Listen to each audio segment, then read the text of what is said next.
Alright, then just focus on Lydia and we're good to go. Alright.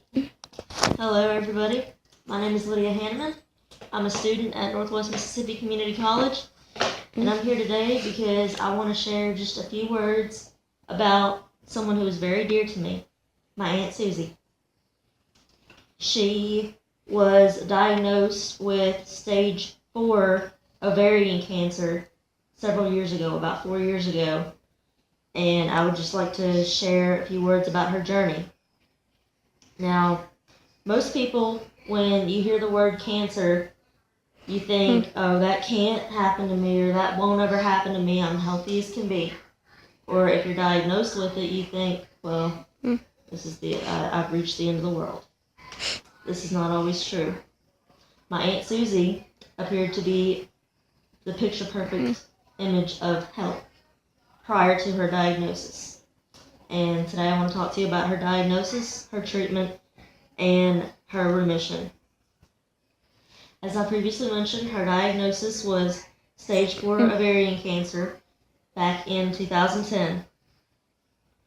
I would like to share a quote with you in a book that her pastor, Garrett Dawson, wrote.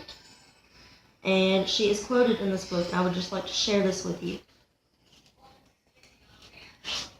It says, "I can remember packing to go to the hospital to have fluid drained from around my lung, and it hit me. This was completely out of my control.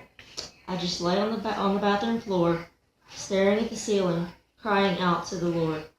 I wanted to lock the doors, close the drapes, and hide. I just wanted to sit, soak, and sour in my situation."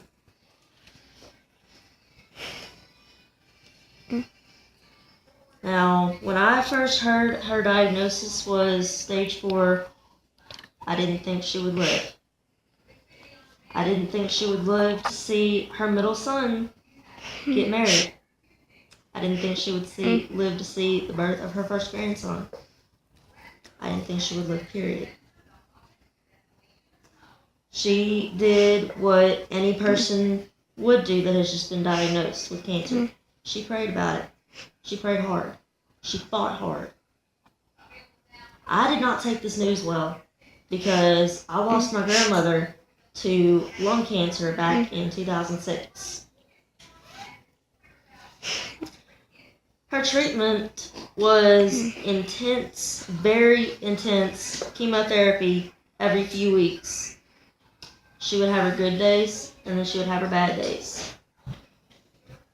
As I mentioned, I was terrified she wouldn't live, and as her niece, I always worried about her, and to this day, I still do.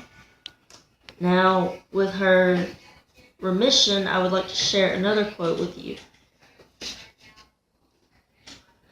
She says, "I now more fully understand how critical my choice is as to where my focus is, on God or my circumstances, to recognize and quickly correct where I get out of focus, to live my life in the joy of His presence. May I challenge each of you to be more aware of where your daily focus is, to savor each moment, to look for Him, His blessing, and His joy in every circumstance. Each new day is truly a gift. There is no guarantee as to what tomorrow may bring. I still do not know what my future holds, but I do know I am firmly in the grip of the one who holds my future. And to Him be all the praise and glory and honor." Those are some powerful words. Now, as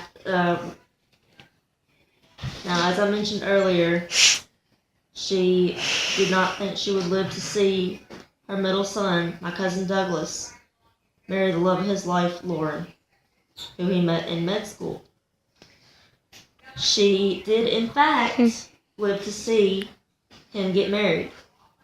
And she and her husband, Bob, were able to dance at the wedding to the song "Brown Eyed Girl" by Van Morrison without her wig falling off, which we thought was quite funny at the time. And I will say there was not a dry eye in the place. Today, Doug and Lauren have a son, Susie and Bob's first grandson, and we are proud to announce they have another one on the way. Doug and Lauren are having another one in August. I just want to conclude that I want to say that I talked to you today about my aunt Susie, her diagnosis and her treatment, and I just want to close with a few reminders that we all, before we take life for granted, I want you to think about my Aunt Susie, and I want you to think about her journey and what she's had to go through. And if you have others affected by cancer, I want you to think about what they've had to go through too. Thank you. Yay!